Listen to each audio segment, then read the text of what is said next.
Chick-fil-A for almost every meal, or Cheesecake Factory. So at least now we get to sit down some. The first thing I'd like to do is introduce my wife, Ann. My wife, Ann, who has come through this campaign with me. And did a great job.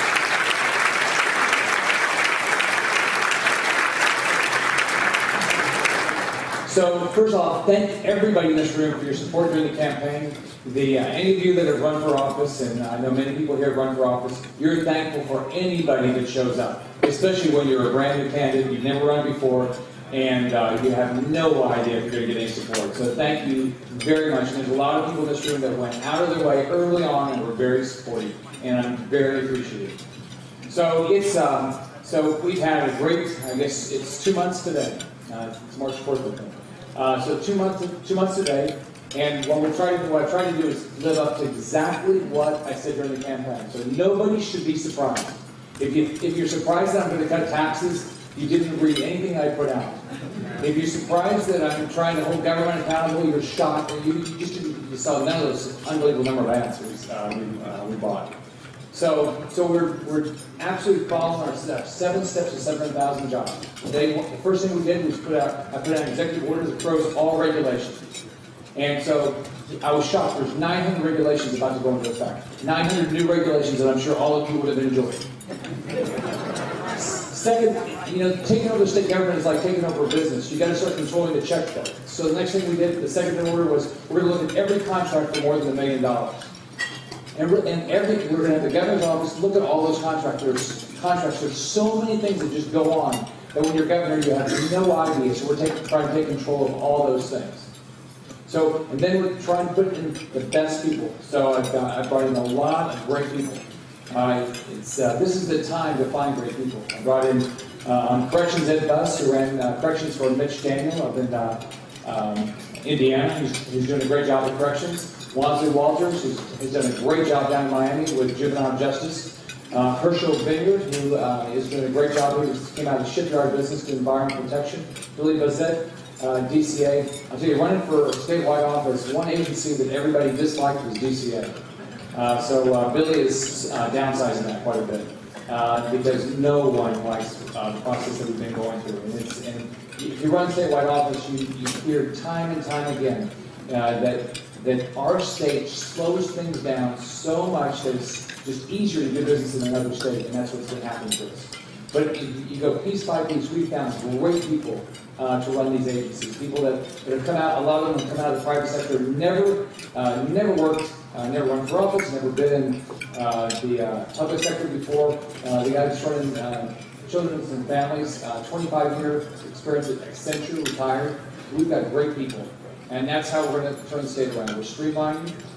I made all the Tallahassee media mad because when we announced our budget, our jobs budget, we went to Eustis and we met with, I think, over 1,100 people from the Tea Party.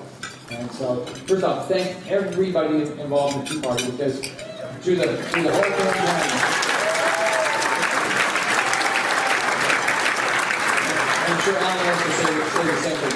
Through our campaigns, the Tea Parties were very instrumental in our success. And I can tell you, since I got elected, the Tea Party shows up. We're gonna see. Session starts next week. What's happening in Scott Walker up in Wisconsin will probably happen in Florida, and I'm sure the Tea Party will show up all the time.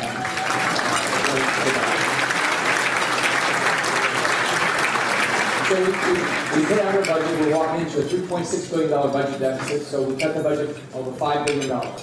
We reduced spending from $70 billion to $65 billion, and we're giving $2 billion back to taxpayers. Because taxpayers are the ones going to create private sector jobs. We're going to phase out the business tax, and we're going to reduce the property taxes. Exactly what I said in the campaign, and we're going to do it. So, but we can't do it. None of these things are going to happen, though, without your support. I always tell everybody, in every audience, 2 things. 1, hold me accountable. I said exactly what I was going to do, whether it's lawsuit reform, citizens insurance, 7 steps to 7,000 jobs. We put out exactly what we're going to do. So your job is to hold me accountable. Your other job is don't stop working. You've got to continue to show up because, just like we've got to do pension reform. You know, we've got to be fair to taxpayers, we've got to be fair to people that participate in our pension plan, but they don't pay a dime into the pension plan. How many of you have a pension? First off, most of you don't. If you have a retirement plan, it's a 401k plan, and you probably contribute way more than your employer. Well, we've got to be fair to taxpayers, we've got to be fair to our state workers, but our state workers, or those who participate in our pension plan, they ought to pay 5%. They should be able to retire on the job and get retirement. You should be able to do that. So we've got to make it fair to taxpayers and fair to people who work with it. But piece by piece, you've got to stay active in this campaign. Because just like what's happened to Scott Walker or John Kasich in Ohio is going to happen in Florida if we stand our ground to make good decisions to turn the state around. So, cut the size of state government, streamline state government, reduce taxes, reduce regulation. Those are all the things we're doing, just piece by piece by piece. About 3 weeks ago, I guess, made a decision that I'm not going to support the high-speed rail project.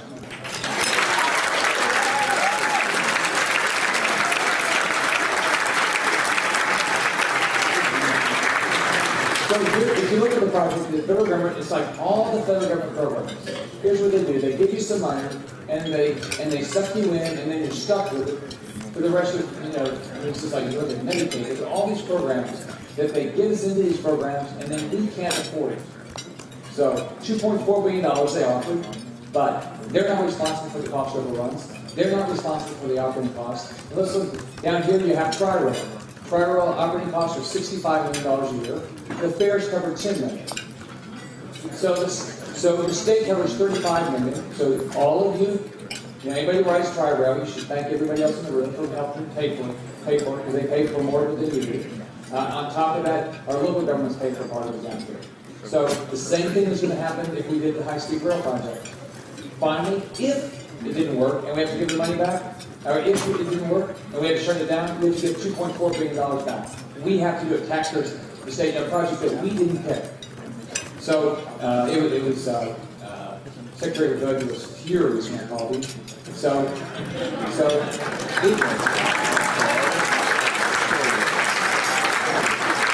he thought I was crazy, and I would come to my senses. He kept giving me extensions. So the last extension ended up this morning, and I continued to tell him we're not going to be on the hook, and so we're not going to pursue a type of project like that. But what we are going to pursue is the things that make sense for Florida. Right? We're a state that should thrive with tourism. Right? So the last 2 days this week, I went to started in Orlando, then DC, Philadelphia, New York, and Chicago. And we promoted tourism in the state. 82 million people come to the state as tourists every year. It's our #1 industry. We have every opportunity for that to grow. So on Wednesday night, I flew back with Southwest Airlines with 300 people that got free vacations in Disney World. And they were all very, very happy. Hopefully they're all going to move to Florida and bring a bunch of jobs. But we're going to promote tourism. Next, we're going to think about the position we know we can succeed at. We've got the expansion of the Panama Canal. We've got the expansion of economies in Central and South America. We should be the shipping capital for the East Coast. So today we announced that we're going to make sure the state funds the $77 million that we still need to dredge the Port of Miami. That's over 30,000 jobs.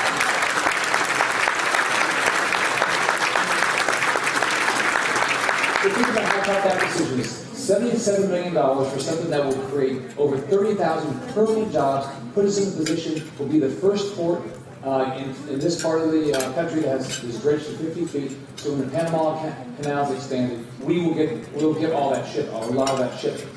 Because the ports we're competing with, a lot of them have not been able to get to 50 feet, and they don't even have the permits. So now we could spend $77 million that way, with over 30,000 jobs.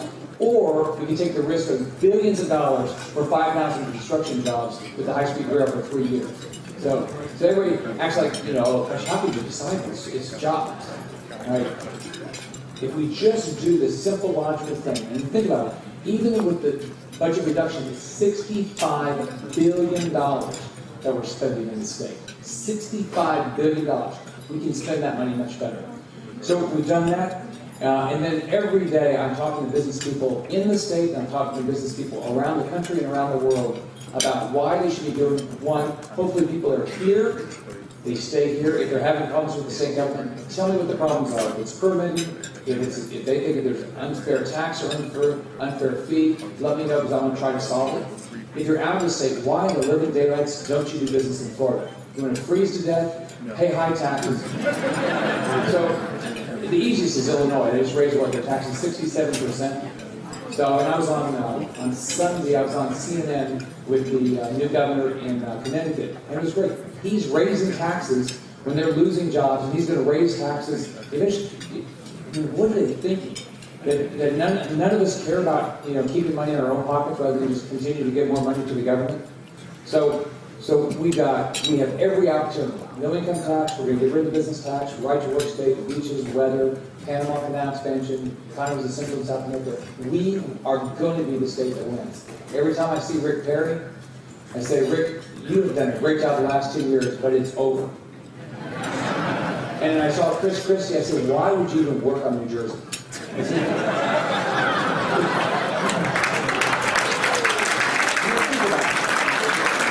Jersey is a great state. But look at their income tax, their business tax, their weather, their unions. I mean, you have, so you ought, I tell all of you, you're going to move down here. You might as well do it now and meet people when you're young. And I really believe this, so it's not like I don't believe it. So those are things, I'm trying to think, those are things that we've been doing.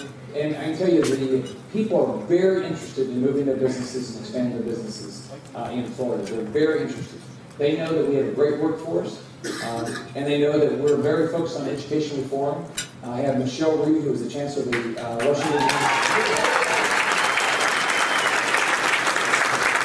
Washington D.C. school system. She's my advisor. But what we're going to get done are these things. One, we're going to make sure that we're going to have fair measurement. So the best teachers, principals, superintendents, they get paid the best, but it's going to be tied to their effectiveness. Not tied to how long they've been, in their position, but it's going to be tied to who the most effective educators are. Next year, good school choice. We're going to work hard to make sure we have more school choice. We're going to make sure for great charter schools, we're going to make sure we can expand the number of charter schools we have in the state. Because the more competition we have in education, the better education is going to be. So those are the I'm trying to think. Those are the highlights of things that we've been working on the last 60 days. Session starts on Tuesday. So be active. Let everybody that you know that's elected in Tallahassee, let them know what you believe in. And hopefully you believe in lower taxes, more accountability, streamlined government, less regulation. If you don't believe in those things, don't call anybody. But if you do, call often. I believe we're going to have a great session. Senator Herodopoulos and Speaker Cannon, our President Herodopoulos and Speaker Cannon, are very supportive of the things that I ran on. And they absolutely believe the same way. It's education, it's jobs, it's watching them spend all the money. So, thank you very much for all your support. Thank you for all you're going to be doing. I wish I could stay when your government is scheduled like 2 or 3 dinners. I don't have to worry about gaining weight because they don't, just like the campaign, they don't let you eat. But thank you very much for the opportunity to be here, and I'm going to do the best I can as your governor. Thanks a lot.